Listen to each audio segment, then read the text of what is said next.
Welcome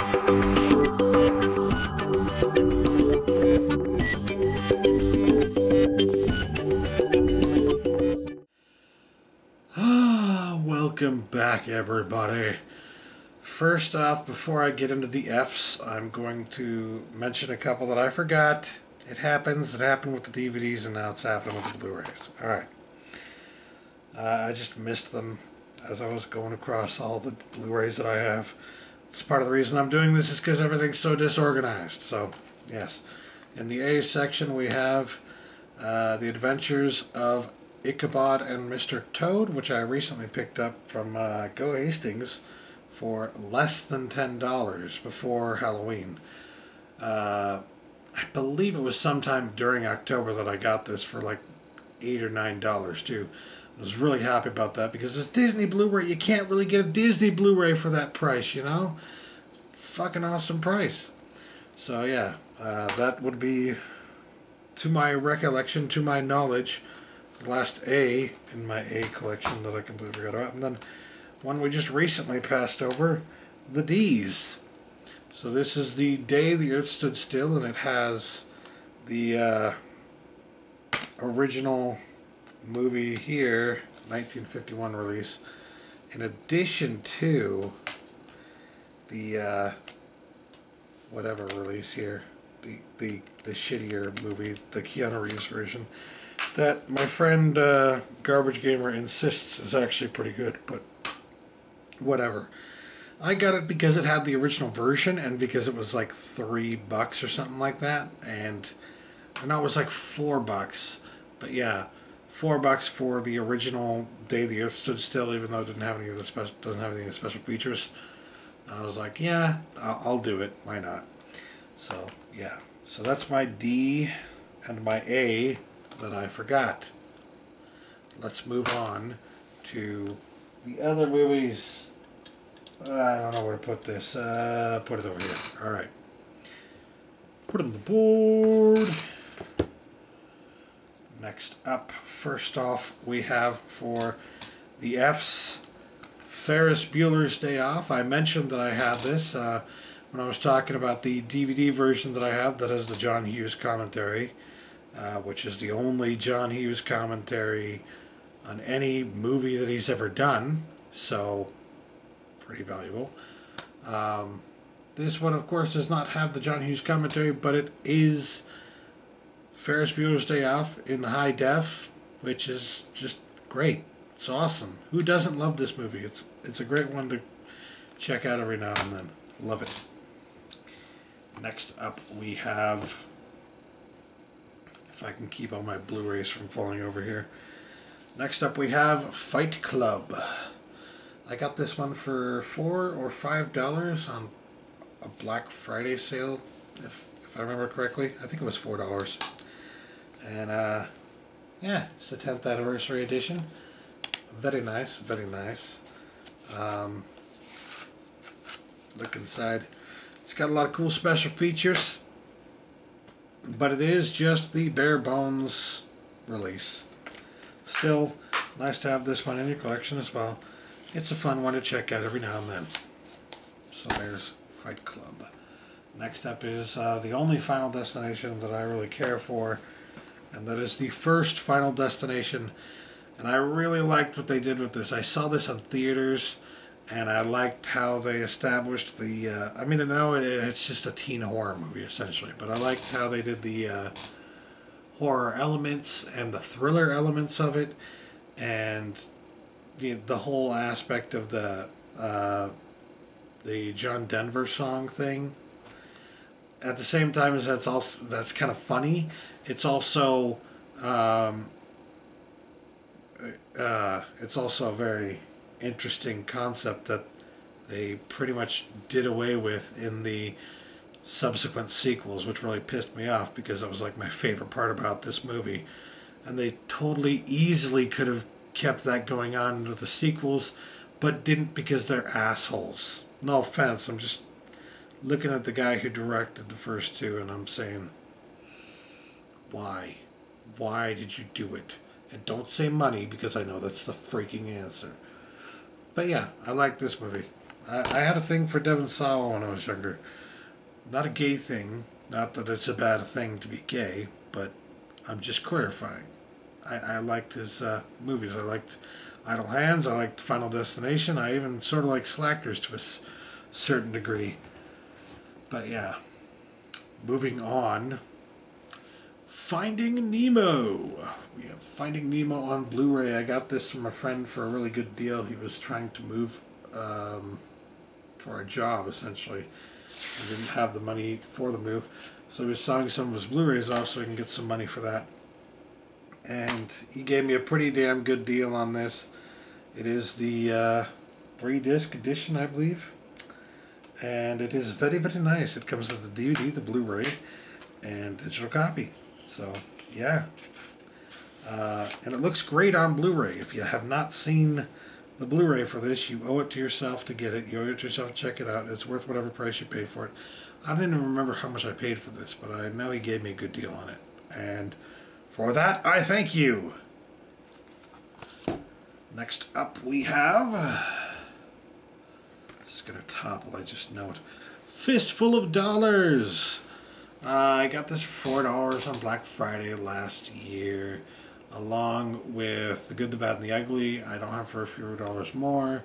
And to be quite honest, I'm probably just going to get the Man with No Name Remaster Edition Trilogy at some point in the near future when it goes on sale again and I have money for it.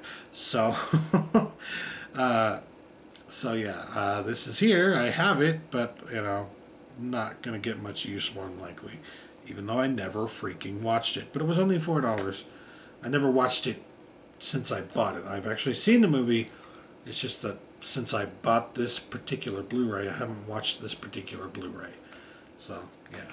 But for $4, whatever. It is whatever. That's what that is. Next up, I got The Fly, which rarely went on sale. And it was only a few weeks after I bought this that it went on sale for $5.99. And I got it, or it was like $5.99 or $6 something. But yeah, I got it for $7 and some change, essentially. And I was happy with that price because I have not seen this at that price for a while. This is one that just has not dropped in price very quickly. Kind of remained stagnant in the market. Not many people buying it. Not many people. Not much of a reason to drop the price, essentially. But it's a freaking fantastic horror movie that I remember from my childhood, seeing on TV. Of course, the TV cut, but you know, gotta love it. Gotta love you some Cronenberg.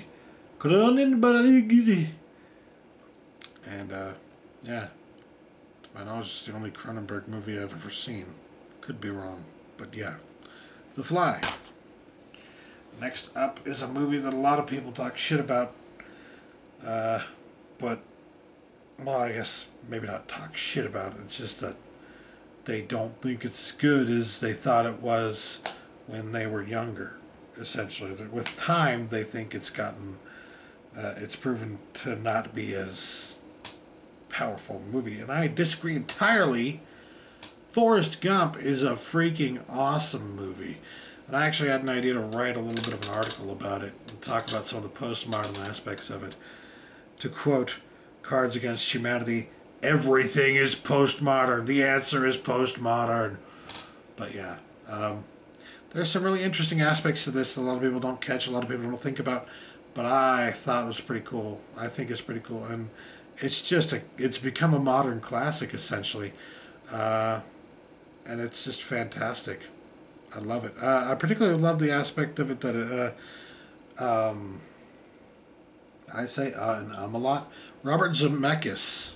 He also did the Back to the Future trilogy, you might know. But what I think is interesting is that in a lot of his movies, he has this obsession with the past. He has this obsession with nostalgia, right? He just was one of the foremost directors who produced all these nostalgic movies that came out in the 80s and 90s that were nostalgic of a certain time period or a certain way of life or a certain whatever, you know. And this was one of those movies. This was one of those big movies that he did that was all about nostalgia. And people don't catch on to that, but it's like that was kind of a movement happening in cinema at the time, and this is one of the big players in that movement. And, you know, I think just for that it's notable and important. A lot of people don't consider it, but you probably should. Yeah, I can't remember how much I paid for this, but knowing me, I probably got a good deal, like $5-10, something like that. And it's got a lot of great special features, and can confirm looks great on Blu-ray. I have watched that since I bought it. So I've watched this one too. Watched it for Halloween. Frankenweenie. I actually got to see this one in theaters in a pre-release. One of their test audiences, essentially. And the first time I saw it, I wasn't like absolutely impressed. I thought it was okay. It was like for me, it was a 7 out of 10 or so, 6 or 7 out of 10. And for me, 5 and 6 out of 10 isn't necessarily out of the range of being something that you would purchase, or even something that you would watch again, because I will happily and gladly watch movies that are 5s or 6 or out of 10 over and over and over again throughout my life, just because there's some aspect about it that I enjoy. It doesn't have to be a good movie for you to enjoy it, right? And this, after watching it the second time, I realized, maybe I was a little harsh on it, actually, because there are certain aspects of it that I think are actually quite good. So if it's still a 7 out of 10 for me, I would say it's a high 7 out of 10 for me. And yeah, I really liked it. And plus, this Blu-ray, and to my knowledge, all the Blu-rays of Frankenweenie include the original Frankenweenie short on it as a special feature. So, if that's all you wanted, it's here. It all comes in one nice package. But yeah, very, very cool. And very cool to see Tim Burton, redirecting his own work, essentially. Getting to go into more detail. And I love the little bit with the scientist basically calling the parents a bunch of idiots. Can confirm. Next up, we have The French Connection. This is a William Friedkin edition, the one that he oversaw and approved of. And it's got one of the greatest chase scenes in all history of film. And it's just a great freaking movie from the New Hollywood era. I had no idea what New Hollywood was when I went to take a class on New Hollywood. And this is one of the movies we watched. And oh yeah, very good. Very good.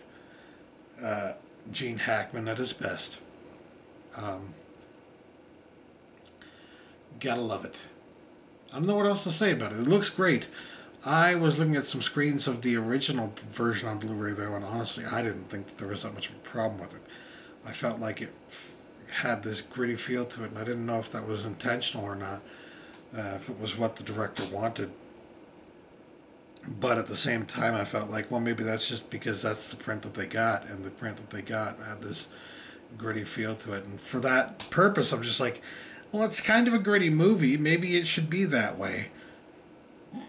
But regardless, still nice to see this edition. Can't remember what I paid for it, but knowing me, it was probably under $10. And typical price that I pay for Blu-rays is between $5 and $7. Just to give you a hint. From Hell. A lot of people did not like this movie. I have an affinity for it, so I have it in my collection. I don't know, there's something about it. I like it. Next up we have from Up on Poppy Hill, which I got Black Friday before last for like $12.99 or something like that. The 2013 Black Friday sale. And I actually really like this. There's a lot of Studio Ghibli stuff out there, and I have to say most of it is stuff that I like.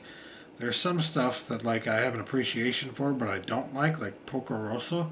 But yeah, most of the stuff that they put out is just genuinely entertaining and tells an amazing story. And this is one of those.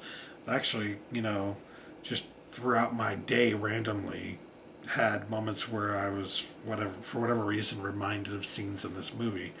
And that's always, like, to me, a good indication of a good movie is when you're just randomly remembering scenes from it throughout your day. Like, it's the screensaver in your brain is like while you're dazing off into daydreams and stuff like that. The screensaver in your brain is deciding to show you clips from this movie. Like, that's always a good sign to me that, yeah, this is actually a good movie with some staying power. If your stupid brain decided that it was worth showing you again. Next up, the one I got for $2.88 on Black Friday this year, Frost Nixon. I watched this a few years ago, and I was pretty well pleased with it. It was a very good movie. So I figured when I saw it for $2.88, why not pick it up? It's a pretty good movie. Just throw it into your collection for that price, right? There are 3 more left, and Full Metal Jacket is the next one up. Full Metal Jacket.